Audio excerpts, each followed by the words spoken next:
Hello friends, good morning. இன்றைக்கி வந்து 1 kilo மீன் குழம்பு எப்படி செய்யுதுன்னு பார்க்கலாம். 1 கிலோ மீன் வாங்கி நல்லா க்ளீன் பண்ணி எடுத்துக்கின்னு அதுக்கு தேவையான புளி தண்ணி, மிளகாத்தூள், உப்பு, தக்காளி பழம் 2 போட்டு நல்லா கரைச்சி எடுத்துக்கணும். வாங்க மீன் குழம்பு எப்படி செய்யுதுன்னு பார்க்கலாம். மீன் பாருங்கள், வீட்லேயே வாங்கி அம்மா க்ளீன் பண்ணாங்க. பாருங்கள் ஃப்ரெண்ட்ஸ், தேவையான அளவு எண்ணெய் ஊற்றின்னு கடுகு போட்டு 4 பல்லு பூண்டு தட்டி போட்டுக்கோங்க. அடுத்தது வெங்காயம், தக்காளி, கருவேப்பிலை, கொத்தமல்லி போட்டு நல்லா இவ்வளோ வதக்கினோடனே அந்த புளி தண்ணி எடுத்து வந்து ஊற்றிடணும். பாருங்கள், அந்த புளி கரைசல் ஊற்றியாச்சு. டேஸ்ட்லாம் எப்படி இருக்குன்னு பார்த்துன்னு ஒரு கொதி வந்தோடனே மீன் போட்டுற வேண்டியது தான் ஃப்ரெண்ட்ஸ்.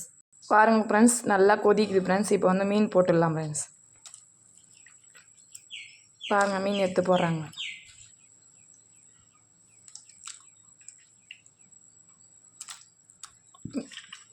எல்லாமே போட்டாச்சு ஃப்ரெண்ட்ஸ். மீன் போட்டு ஒரு கொதி வந்தால் மீன் குழம்பு தயார் ஃப்ரெண்ட்ஸ்.